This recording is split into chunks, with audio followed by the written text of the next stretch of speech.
All right, to talk more on climate crisis the world is facing, we are joined by Professor P.K. Joshi, who is environmental scientist. Welcome, sir. Welcome to DD India. Appreciate you giving us your precious time. The world is experiencing a climate crisis, global temperatures, increased frequency and intensity of extreme weather events. And there's a conference also going on at Seville in Spain, which focuses primarily on reforms to help poor nations adapt to the climate crisis. Sir, tell us, how would you assess the current state of climate change globally, and what are the most visible signs we are seeing today? Well, thank you very much, Abhishek, for having me here. And coming to the question, now what we understand, climate change has actually been accepted across the globe.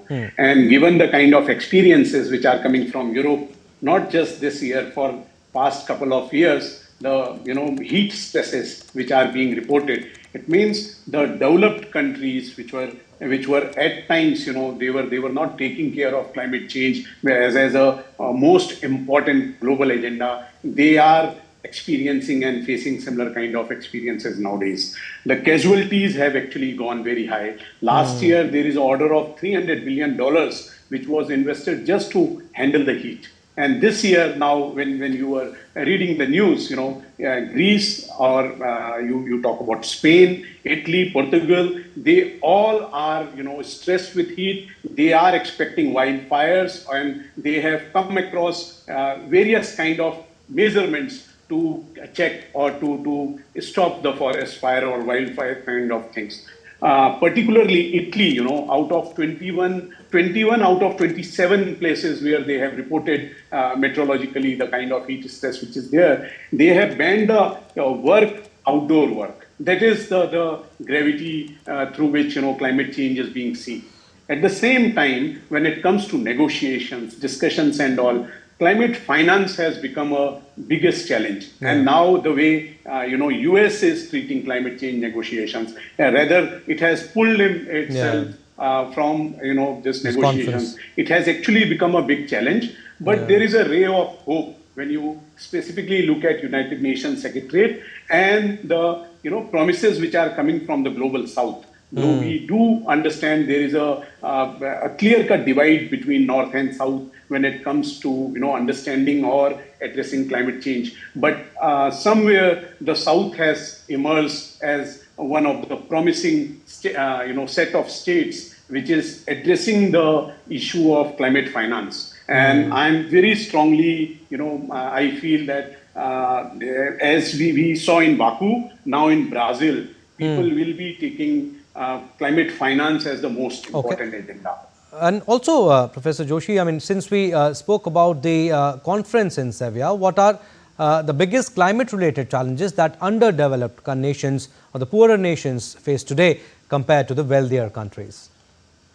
Well, you will always be able to appreciate that within the underdeveloping countries or non-developed countries, there is always a marginal population. And when you look at the hazards or disasters which are as a result of climate change, this marginal population is affected the most. So it means a fair amount of people who are residing in underdeveloped or developing countries, they are facing such type of challenges. And most of the small island countries or the countries which have a larger coastal areas, they basically account for such a set of, developing countries. So given the, rise in temperature and the sea level rise, they have much larger challenges. At the same time, what we get to understand is, among these countries, the gender imbalance, wherein women-led resource dependence is very high, or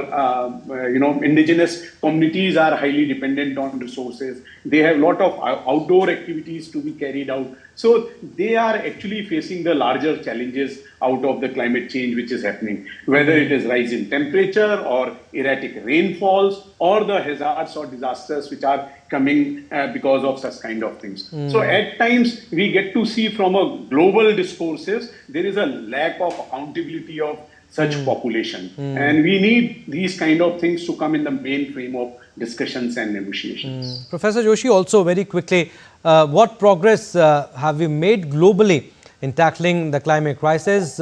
Also, are we on track to meet international climate targets like the Paris Agreement?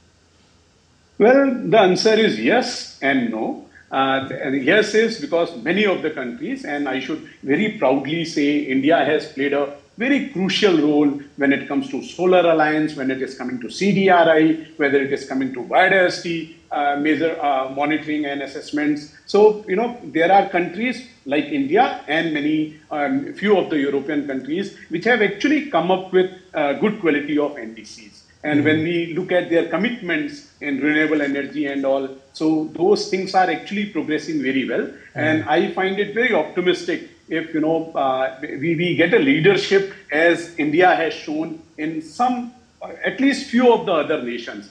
Definitely things are very positive. But when I say no, I really feel very sorry about the climate finance. It is the responsibility of the developed world or the rich countries. Their energy footprint is very high in the sense they contribute a lot when it comes to US or including some of the European countries and China towards the greenhouse emissions or the rise in temperature. But the kind of commitments which should come through them in terms of action or in terms of course correction, that is something missing. So that demotivates many of us that, the course correction is not actually in the path of progress. And this is nothing very new. We are seeing it since the Paris Agreement. Time and again, we are just blocked by the finance, climate finance, transfer of technologies. So therein, the role of developed countries is very much needed, or the rich countries is very much positive things are being done, but yes, like you said, we need to do a lot more. We'll leave it at that. Thank you for your insights. Thank you very much.